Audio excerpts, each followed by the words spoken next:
hot and techy Brezza, the Citybird SUV.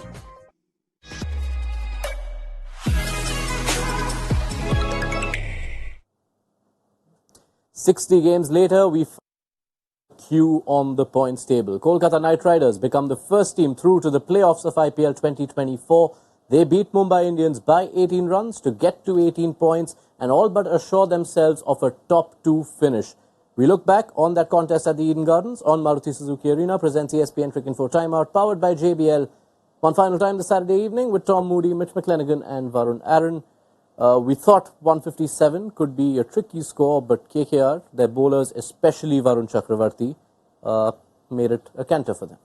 It certainly did. Both Chakravarthy and Narayan really put a stranglehold on that run chase after a positive power play, you'd have to say. Mumbai Indians got off to a very good start. You set a great foundation to a chase that looked like it was going to be a canter, really, when you look at the decorated batting order that Mumbai Indians have got. But it all went sideways as soon as that spin duo got together and put a stranglehold. You saw that sort of the economy rate sort of climb, and wickets were falling around that.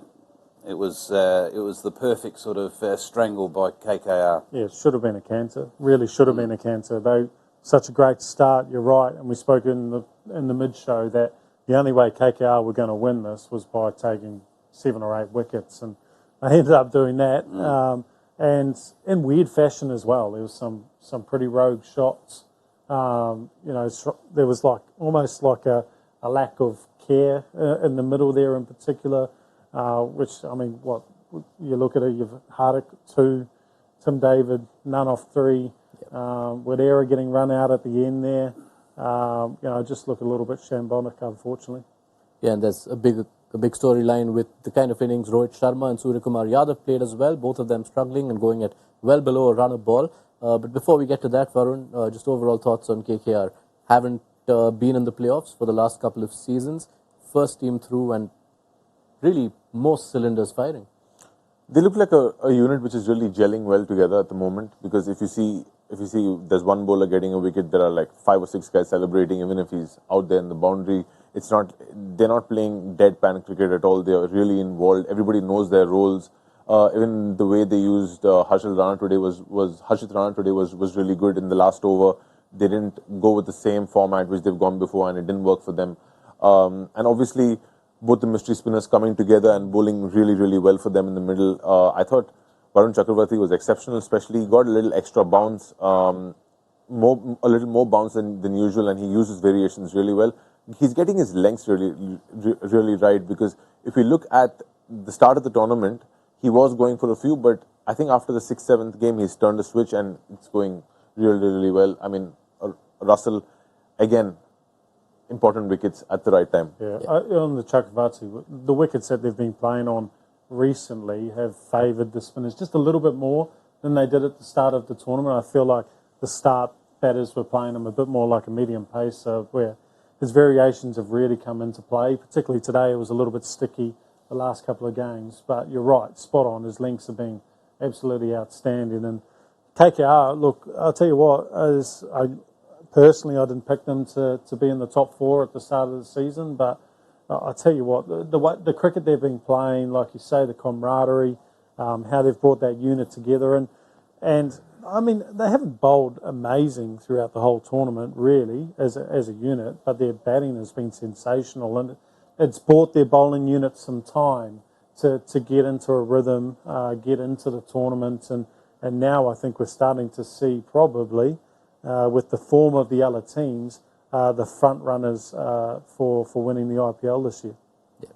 Already quite a few pieces of what worked for them in the bowling puzzle, but just going back to Varun Chakravarthy, 59 for no loss in 5 overs when he comes on to bowl, 92 for 4 in 12 when he was done, and he's doing this consistently now. You look at the last 4 games, he's gone at 5s and 6s while taking at least 2 wickets every time.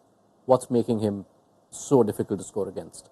Well, I think, one, he's confident. We've seen the polar opposite with Chakravarthy, where he's, a complete shell of what we know he can be, and there's no confidence, and he's bowling short, and then he's over pitching and disappearing to the boundary, and he's found confidence, and you just wonder with the way that the team's playing, he's grown in confidence with the team. It obviously helps when you've got a team that's firing with the bat from a bowling perspective, and you've got two specialist bowlers here on the couch that know just what it's like to have a batting side that's firing. It makes it a lot easier from a bowling perspective because you're not forever trying to save a game. You're in the game because your batters have done the heavy lifting. So I think there's a lot of things that have aligned for him. I think Gambhir, we talk a lot about Gambhir and his influence since he's gone back there. I think he has created some real role clarity for him in what his impact's going to be and where he's going to impact the game. And I think he's enjoyed all those things.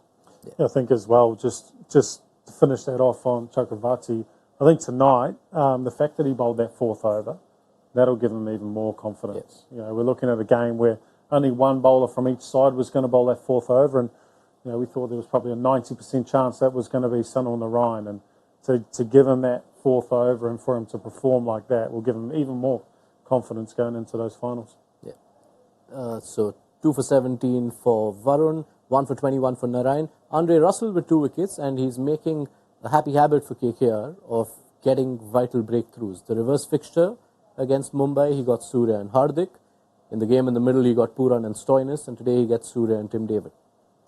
Look, we've been talking about him even in the pre-show that he's not scared to bowl the exact polar opposite of what other people are doing. Also because that works. We saw when he went Yorker, Namandir hit him for 2 or 3 really good sixes. So he sticks to what he knows best, which is bouncers and hard lengths. And generally in that time frame when he bowls, batsmen aren't expecting it, and they get hauled out in the deep. So I mean, he's just sticking to his plans, which is really good. Lots of questions pouring in on Mumbai Indians and how they batted, and Rohit Sharma and Suryakumar Yadav's scores obviously stick out on the scorecard. 19 of 24, 11 of 14. What explains the kind of knocks they had today? I think the quality of the bowling that we've been talking about. I think the fact that, firstly, for Rohit, who opened the batting, we saw there's some assistance for the new ball. I made the point that it was quite nice to see the balance of bat and ball come back into the game.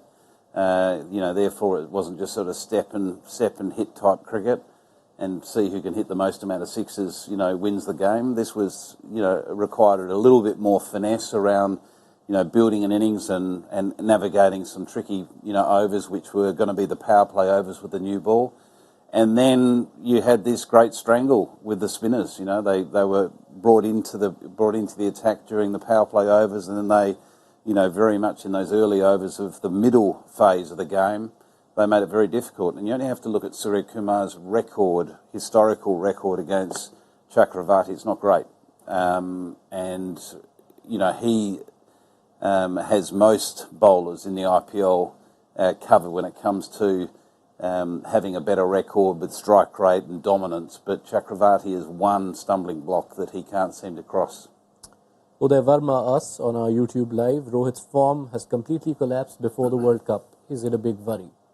I don't think it's a big worry because Rohit is one of those players who can flip a switch. National duty, again, is something which he holds in very high regard.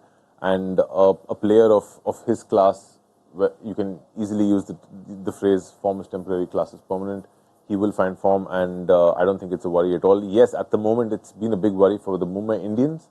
And that's why they've not been able to qualify, because he's one of those big pieces of their puzzle. But it shouldn't be a problem for the Indian team. I hope it isn't a problem for the Indian team. Yeah, Divyanshu Srimali echoing that sentiment. He's also bringing up Hardik, and his batting form is a more continued topic of discussion this season. Yep. It's a difficult dilemma that thankfully we're not the selectors of the Indian cricket team, because he's severely out of form at the moment, and you'd have to say that Dubey is probably a step ahead of him if you're looking at going in on a purely batting basis. So, it'll be interesting to see how it goes. It might be beneficial for both Rohit and Hardik both to go into a new environment. It's going to be playing for India. It's back.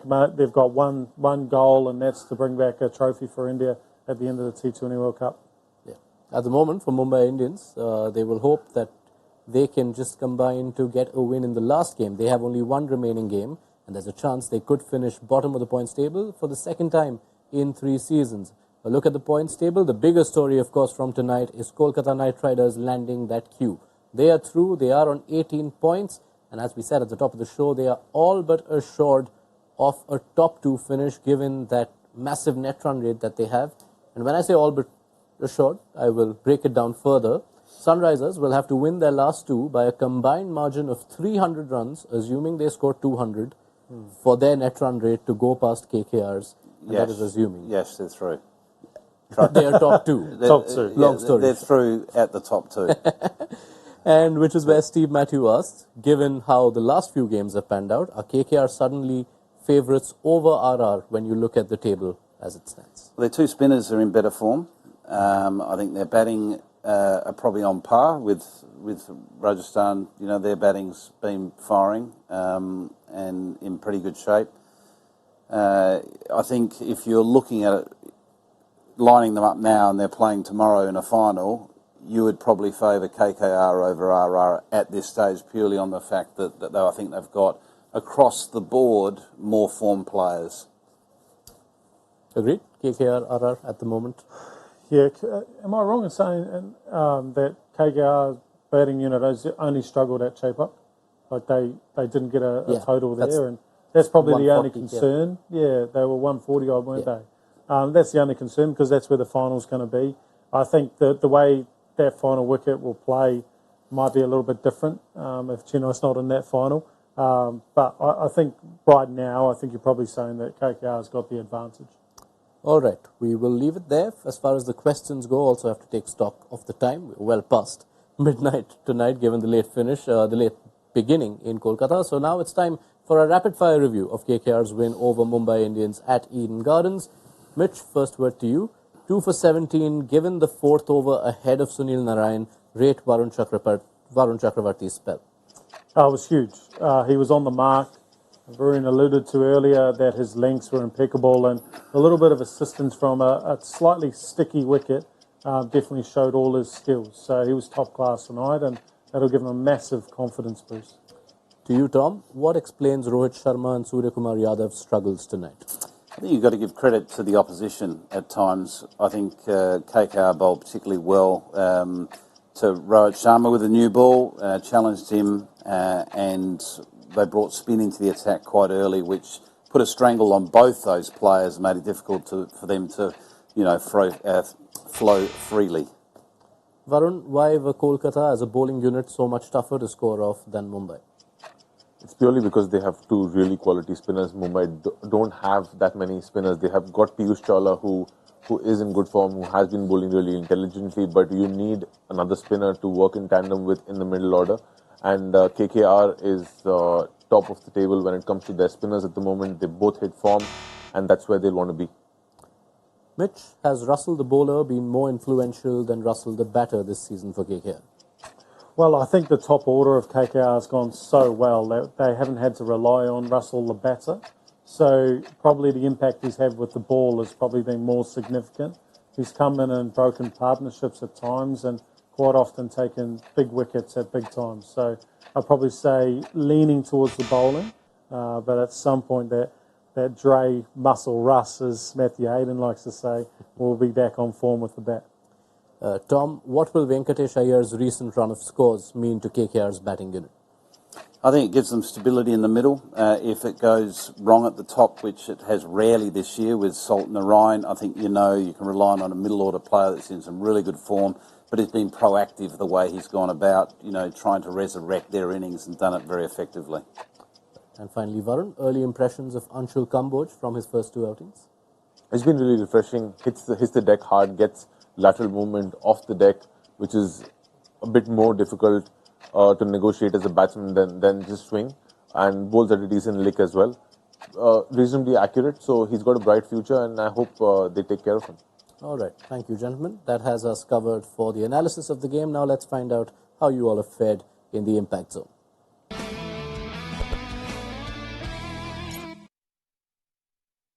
A return to the seat and a return of the trophy. Tom Moody, wiping the floor pretty much. Yeah, it's surprising, really. But, yeah, it's nice to be back here, involved. And all three of you didn't amount to 164.1, so it was nice to... always sit on this couch and you talk about modesty, and then as soon as you win... Can I just finish? You show no modesty at all. So, anyway, it's nice to be back. And nice to have Mitch sort of grizzling next to me. Yes, that is 3 points to you, Varun Aaron. It's okay. It's okay. There were a few negatives there, but it's a bad day for you today. True. You wouldn't expect Surya to bomb like that. Yeah. Yeah. Which is why I said it's okay. True. Yeah. I don't go by Mitch's laugh. He's being I'm sinister. fine. Right I'm still second, so I'm not too far away. So Yeah, I think everyone's kind of combined as a collective, and we're happy for each other if you don't win. And why is that, I'll take that. All right, we will leave it at that. It is a day of immense significance for Kolkata Knight Riders. Not only are they the first team through, they are all but assured of finishing in the top two. They've only done that twice in the history of the IPL. That was 2012 and 2014, which are seasons KKR fans will remember for more than just topping the league stage points table. We close it out there. A big double-header coming up on Sunday. Chennai Super Kings versus Rajasthan Royals and RCB versus Delhi Capitals. Join us for the coverage before toss time in the afternoon game on Maruti Suzuki Arena. Presents ESPN Cricket Info Timeout, powered by JBL. In the meantime, download the ESPN Cricket Info mobile app. It will have you covered with all the post-match reactions, all the stats and records that were broken in this game. And be sure to tune back in on Sunday afternoon. But before we leave you, let's look at how you can get your hands at some cool JBL products at a discounted price. JBL is a brand with over 75 years of audio legacy, known for its signature sound in top-of-the-line products like soundbars, party boxes and speakers. Now, you can experience the same legendary sound in their exciting range of active noise-cancelling headphones at never-seen-before prices. You can check out these unbelievable offers on the official JBL website. Oh, and by the way, use the code JBLXCricinfo for an additional 10% off.